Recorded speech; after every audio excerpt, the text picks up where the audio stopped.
جب supreme court of Pakistan کی جانب سے جسٹس سردار طارق مسعود نے عمران خان اور شاہ محمود قریشی کی جو ہے ضمانتوں پر سماعت کی، تو ان سماعتوں کے دوران جو جج صاحب کی جانب سے آبزرویشنز دی گئی، پھر اس میں حیران کن طور کے اوپر وہ آبزرویشن سپریم کورٹ کے فیصلے کے اندر بھی شامل کر دی گئیں، اور یہ کہہ دیا گیا کہ مقدمے کے اندر اتنے شواہد ہیں کہ اس کی دوبارہ سے تحقیقات ہونی چاہیے، یعنی فٹ فار ری انویسٹیگیشن اس کیس کو قرار دے دیا گیا۔ اب اس کے بعد جو سائفر کیس کا جو پریشر تھا وہ پریشر لوز ہو گیا۔ اب اس پریشر لوز ہونے کی وجہ سے جو سائفر ٹرائل جو تھا وہ جو اوورال، حالانکہ خصوصی عدالت کے جو جج صاحب ہیں وہ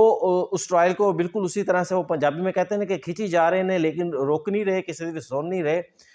بہرحال لیکن اس پورے پروسیس کی وجہ سے سائفر کا جو ٹرائل تھا وہ اب ہچکولے کھا رہا ہے۔ اور زبان زد عام اگرچہ پہلے ایک جماعت کے سپورٹرز کی جانب سے، پاکستان تحریک انصاف کے سپورٹرز کی جانب سے ضرور یہ کہا جا رہا تھا، تسلیم نہیں کیا جا رہا تھا کہ کوئی سائفر ٹرائل جو ہے وہ میرٹس کے مطابق ہیں، وہ ٹرائل جو ہے وہ قانون کے مطابق ہو رہا ہے، مقدمہ قانون کے مطابق بنایا گیا۔ لیکن اس کے بعد جب سپریم کورٹ آف پاکستان کا فیصلہ آ گیا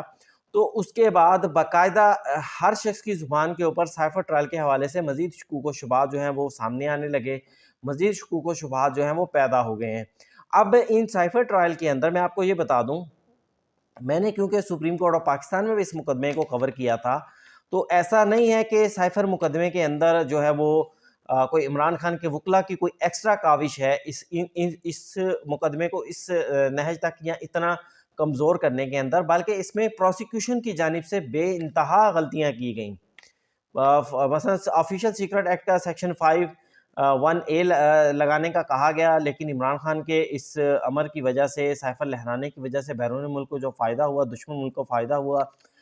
وہ سامنے ثابت کرنے میں مشکل ہے۔ ایون ادروائز اگر ہم دیکھیں کہ سائفر ٹرائل کے حوالے سے، تو سائفر ٹرائل کے اندر پروسیکیوشن کے بڑے بڑے وکیل، میں رضوان عباسی صاحب جو ہیں ان کے اوپر کسی بھی قسم کا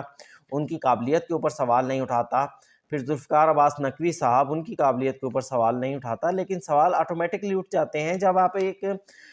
ہائی لیول مقدمے کو لڑ رہے ہیں اور کئی مہینوں سے اس کے اوپر جناب کھینچا تانی جاری ہو، دلائل جاری ہو، لیکن اس مقدمے کا مقصد، اس مقدمے کی جو شکیں اس کے اندر لگائی گئی ہیں آپ کو انہی کا علم نہ ہو، تو پھر سوالات تو پھر اٹھتے ہیں، ہر شخص سوال اٹھاتا ہے کہ بھئی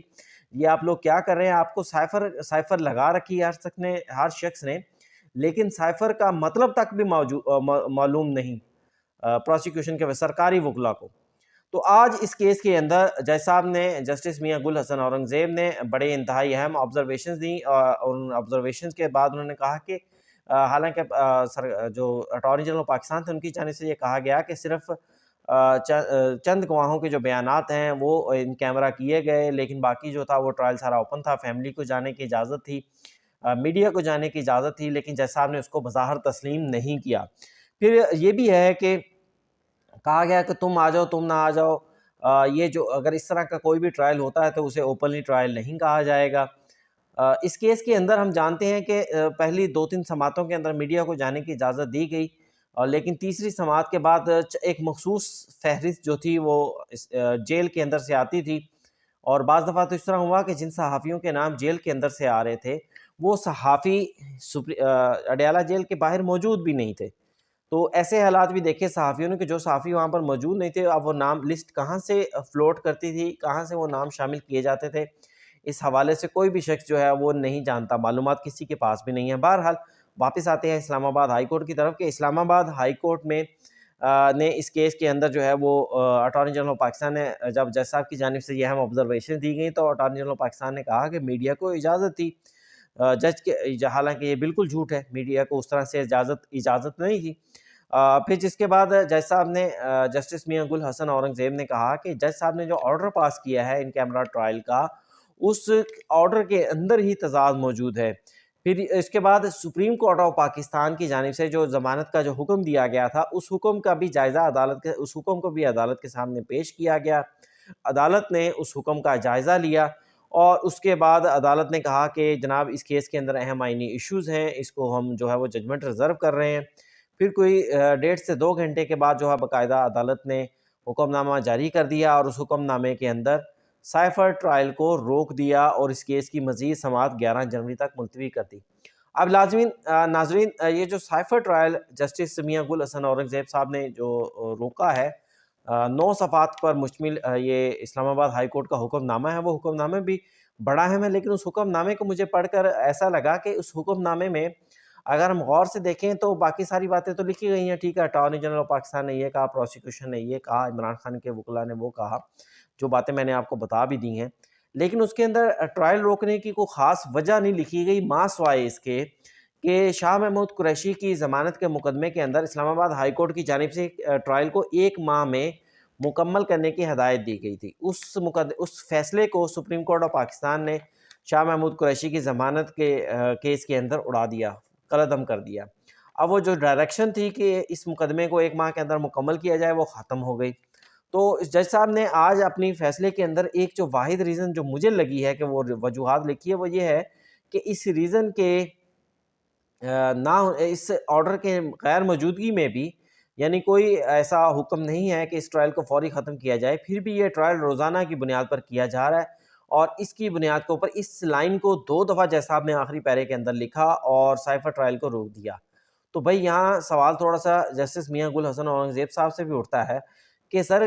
ٹرائل اس وجہ سے کیا روکے جاتے ہیں کہ جناب کوئی ٹرائل بڑا تیزی سے ہو رہا ہے؟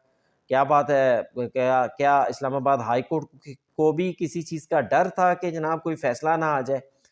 تو حالانکہ لوگ تو ہمیشہ مقدمات کے اندر اس لیے جاتے ہیں تاکہ ٹرائل جو ہے وہ جلد از جلد کنکلوڈ ہو جائے، اور پھر جو ہے وہ یہ بھی کہا جاتا ہے کہ جناب اگر کوئی اور ضمانت نہیں دینی، اگر کوئی اور فیصلہ نہیں کرنا تو ٹرائل جلد کنکلوڈ کرنے کی ڈائریکشن دے دی جائے عدالت کی جانب سے۔ لیکن اسلام آباد ہائی کورٹ نے اس کے برعکس کیا، انہوں نے کہا کہ جناب ملزم ضمانت پر بھی ہے اور اس مقدمے کے اندر جو کوئی ایمرجنسی بھی نہیں ہے، لہذا ٹرائل روک دیں۔ بہرحال دیکھتے ہیں اب 11 جنوری تک جو ہے اس مقدمے کی کارروائی کو روک دیا گیا، آئندہ کیا ہوگا وہ تو 11 جنوری کے بعد ہی دیکھیں گے، یا اس کیس کو پروسیکیوشن جو ہے وہ سپریم کورٹ آف پاکستان میں چیلنج کرتی ہے یا نہیں کرتی ہے۔ اگر چیلنج کرتی ہے تو پھر دیکھیں گے، سابقہ جو حکم تھا اسلام آباد ہائی کورٹ کا اس کو تو سپریم کورٹ آف پاکستان میں چیلنج نہیں کیا گیا تھا اس طرح سے، لیکن اب یہ مقدمہ دیکھنا ہے کہ اس مقدمے کے اندر ایف آئی اے جو ہے وہ کیا فیصلہ کرتی ہے۔ ناظرین دوسرا اہم کیس شاہ محمود قریشی صاحب کی ضمانت کا ہے۔ شاہ محمود قریشی صاحب کو گزشتہ پرسوں ایم پی او کے تحت گرفتار کیا گیا، 15 روز کے لیے نظر بند کیا گیا، کل صبح وہ ایم پی او کا آرڈر واپس لے لیا گیا اور اس کے ساتھ انہیں 9 مئی کے مقدمے میں گرفتار کر لیا گیا۔ آج انہیں جج جو ہے وہ میڈیا کا راولپنڈی میں جو جوڈیشل کمپلیکس ہے وہاں پر انہیں پیش کیا گیا۔ مجسٹریٹ صاحب تھے سید جہانگیر علی، ان کی عدالت میں، اور وہاں پر ایف آئی اے کی جانب سے 2 جنوری تک ریمانڈ کی استدعا کی گئی۔ اس پروسیڈنگ کے دوران شاہ محمود قریشی کو ہتھ کڑیاں لگا کر عدالت میں جو ہے وہ پیش کیا گیا۔ اگرچہ جو ہے ہم اس چیز کے سے اختلاف کرتے ہیں کہ جناب ہتھ کڑیاں لگانا نہیں لگنی چاہیے تھی، لیکن بہرحال اگر ہم دیکھیں 9 مئی کے جتنے بھی ملزمان ہیں، اگر باقی سب کو ہتھ کڑیاں لگائی جاتی ہیں تو پھر ملزمان کے اندر تفریق تو نہیں کی جاتی،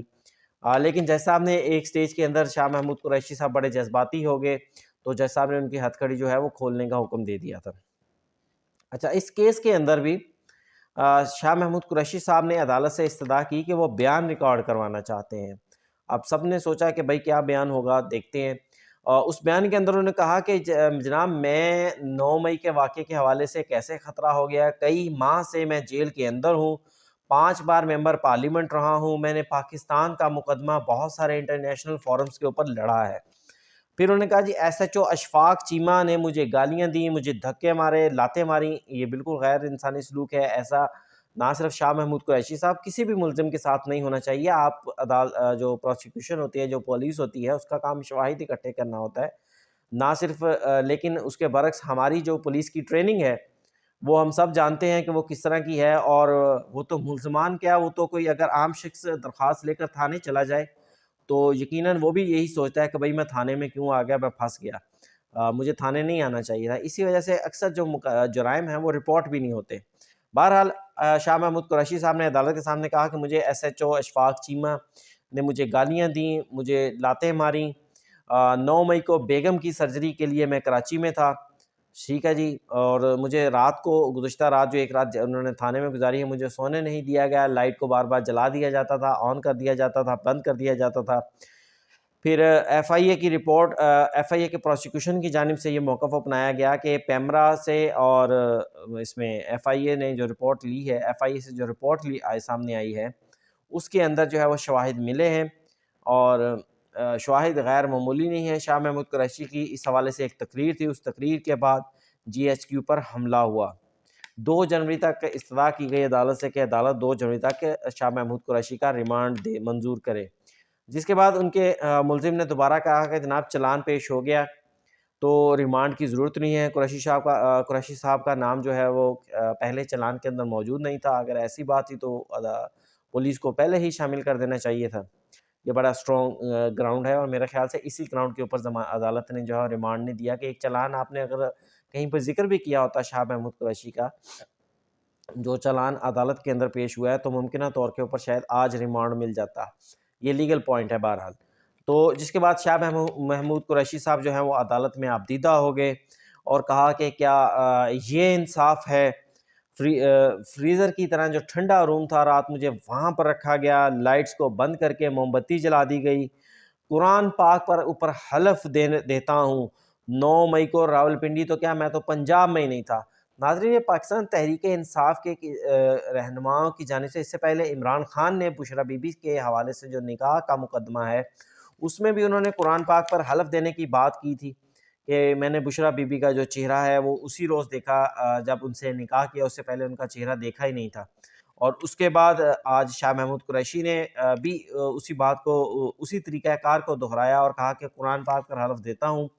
کہ 9 مئی کو نہ پنجاب میں تھے وہ، نہ راولپنڈی میں تھے، بلکہ وہ کراچی میں اہلیہ کے علاج کے لیے کراچی میں موجود تھے. پھر اس کے بعد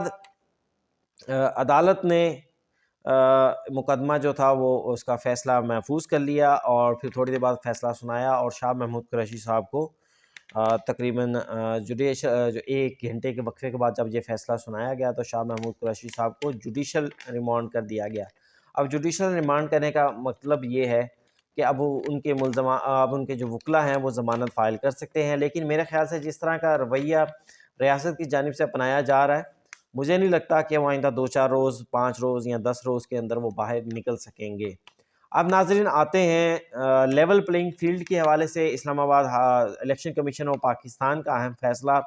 آج جاری کر دیا گیا، جس کے اندر انہوں نے ہدایات کی ہے چیف سیکرٹری پنجاب اور آئی جی پنجاب کو کہ جناب پاکستان تحریک انصاف کے جو رہنما ہیں ان کو کاغذات نامزدگی کے لیے آر اوز کے آفس کے تک رسائی دی جائے، انہیں سیکیورٹی فراہم کی جائے، اور قانون کے مطابق ان کی شکایات دور کی جائیں. ان کا جو اس چیز بات کو یقینی بنایا جا سکے کہ جتنے بھی ان کے نمائندے جو انتخابات لڑ رہے ہیں وہ آر اوز کے سامنے پیش ہو سکیں. اس کے پاکستان تحریک انصاف کی جانب سے الیکشن کمیشن میں ایک درخواست بھی دائر کی گئی، جس میں موقف اپنایا گیا کہ آئی جی اور چیف سیکرٹری پنجاب کو تبدیل کیا جائے. ناظرین، اس کے ساتھ ساتھ الیکشن کمیشن آف پاکستان کی جانب سے ایک اور فیصلہ جاری کیا گیا، جس کے اندر فواد حسن جو کہ سابقہ وزیر اعظم نواز شریف کے پرنسپل سیکرٹری تھے، پھر نیب کے مقدمات میں جیل میں بھی رہے، مختلف اہم عہدوں کے اوپر رہے، لیکن زبان ذات عام ہے، ہر شخص کو معلوم ہے کہ فواد شریف فیملی یا نواز شریف کے بہت زیادہ قریبی تھے. ان کو نگراں وزیر کے عہدے سے، وفاقی وزیر کے عہدے سے ہٹانے کے لیے ایک درخواست دائر کی گئی تھی. تو الیکشن کمیشن آف پاکستان نے آج فیصلہ جاری کیا ہے کہ جو درخواست گزار ہے وہ اس کے اس موقف سے کہ فواد جو ہیں وہ غیر جانبدار نہیں ہیں، اس موقف سے متفق نہیں ہیں، اور عدالت نے ان کی جو درخواست تھی وہ خارج کر دی، اس کو مسترد کر دیا. جبکہ اس سے پہلے عدالت نے احد چیمہ کے حوالے سے فیصلہ ضرور دیا تھا الیکشن کمیشن نے، اور فواد چیمہ کو ہٹانے کے لیے جو حکم جاری کیا تھا اس کے اوپر عمل بھی ہو گیا. فواد چیمہ ہٹ گئے. فواد چیمہ صاحب کے بارے میں مشہور یہ تھا کہ وہ شہباز شریف کے قریبی ہیں، اور فواد حسن فواد کے بارے میں مشہور یہ ہے کہ فواد حسن فواد نواز شریف کے قریبی ہیں. تو میں تو یہی کہوں گا کہ پھر شہباز شریف کے قریبی کو نکال دیا اور نواز شریف کے قریبی جو ہے انہیں چھوڑ دیا گیا. بہرحال یہ تھی آج کی ناظرین اہم خبریں. ولاگ اگر آپ کو اچھا لگا ہو تو مجھے اس کو لائک کیجیے گا، سبسکرائب کیجیے گا اور شیئر ضرور کیجیے گا۔ مجھے دیجیے اس کے ساتھ اجازت، اللہ حافظ۔